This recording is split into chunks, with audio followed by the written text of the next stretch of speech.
pagi, salam sejahtera. Perkenalkan, nama saya Firdaus Nova Tarigan dari Kebun Betung. Saya mengikuti PLDP Angkatan 34. Oke, pagi hari ini kita akan membahas tentang manajemen bisnis. Pertama kita bahas dulu arti manajemen. Apa itu manajemen? Ialah suatu proses mengatur dan mengelola sumber daya yang ada untuk mencapai suatu tujuan perusahaan.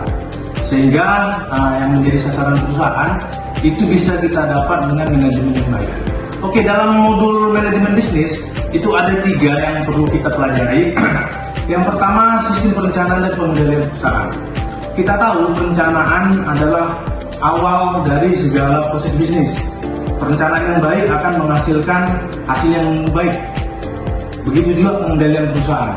Jadi yang dikatakan sebuah sistem perencanaan pengendalian perusahaan adalah suatu proses terpadu untuk menetapkan tujuan perusahaan, merancang strategi untuk mencapainya, dan memantau serta mengelola kinerja agar sesuai dengan rencana yang kita buat. Yang kedua yaitu Intermediate Plan Station Management Skill. Ini adalah sebuah skill atau kemampuan manajemen di mana pemahaman teknis, kemampuan dari kita itu perlu.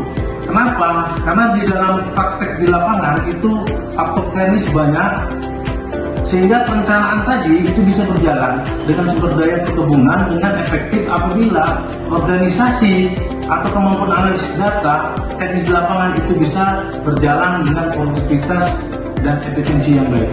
Yang ketiga, Intermediate Problem Solving and Decision Maker.